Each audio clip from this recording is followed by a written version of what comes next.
everybody. This is Eric Parker talking to you from Pahrump, Nevada, waiting for the government's second attempt at prosecuting me. Me and three others who hung the jury last April. First, I'd like to talk about the hung jury. As is normal, we don't tend to think about things until they affect us directly.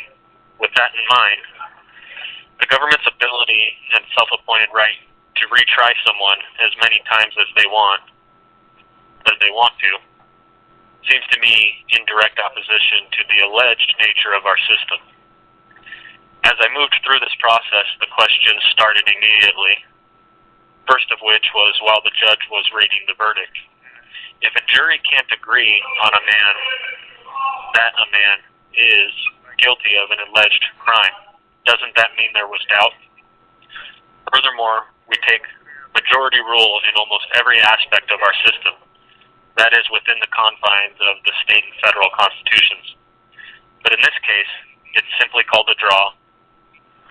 I started to investigate the nature of the situation I found myself in, and lo and behold, this seemed to be the standard.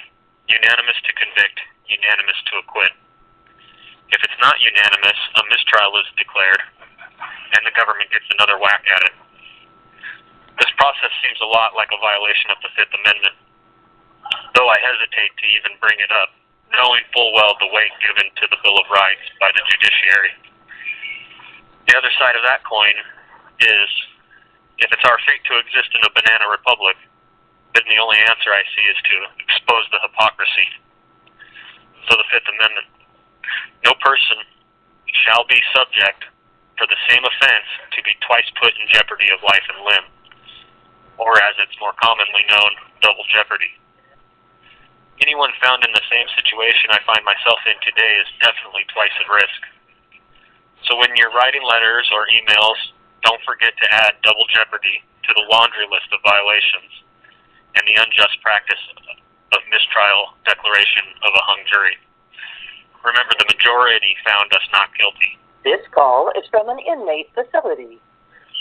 Now I want to talk a bit about the motion filed last Friday by the government. This motion was to inform their intent to bring into my trial 3% of Idaho's involvement in Sugar Pine Mine and the Hope Mine. A few things come to mind. First, it seems to me the prosecution is seeking to abandon the indictment for a sort of reverse jury nullification, where they will, instead of trying to prove any law was broken, they will seek to paint a picture of some sort of danger. Anyone familiar with these situations at the mines in Oregon and Montana know there was no laws broken. These were situations where the bureaucracies of the BLM and Forest Service blatantly overstepped their authority and publicly seek to usurp standing law. Both of these miners had court dates set where their issues would be litigated.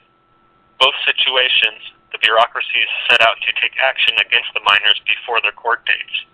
In both instances, the Oath Keepers asked us to come and help bring attention to the situation via social media, mass media, community organizing, protests and rallies, etc., stuff like that.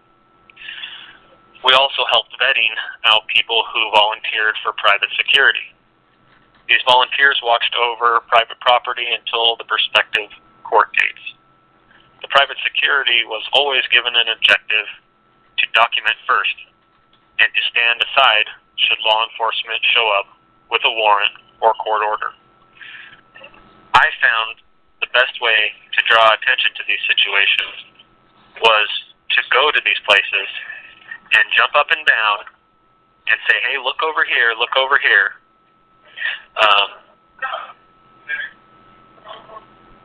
To basically get the attention of the mainstream media and other outside entities. What does this mean for round 2 of my trial?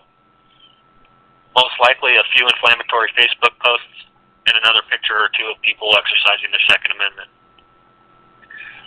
And a pushed narrative that Eric Parker spends his free time traveling around the country matching force with the federal government. In closing, let's not forget the charges. Conspiracy to impede federal law enforcement from executing a court order to impound cattle from the Gold Butte allotment. assault on a Fed, threatening a Fed, obstruction of the due justice, extortion, and interstate travel in the aid of extortion, none of which have anything to do with a mine in Oregon or a mine in Montana. So as the government failed to prove their allegations against me, they will now attempt to broaden the scope, bring in a bunch of outside actions, all of which were completely legal and protected by our Constitution, in order to convolute the facts, confuse the next 12 jurors. I'd like to leave you with the definition. Vindictive prosecution.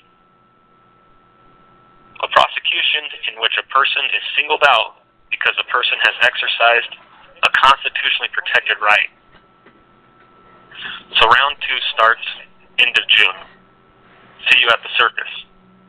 Please continue to pray and write us. It brings us great comfort. We're being helped financially by an organization called Idaho Political Prisoners. All donations are publicly documented above board. My wife will be attempting to travel to Nevada to document the trial again with live streams. So if you like having her updates every day, go over to her Facebook page and help her out. Her name's Andrea Parker. As far as donations to the Idaho political prisoners, they're helping me with phone calls, which is what I need the most right now.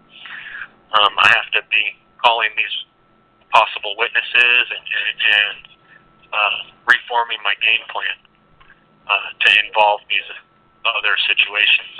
So if you can help with that, it would be greatly appreciated.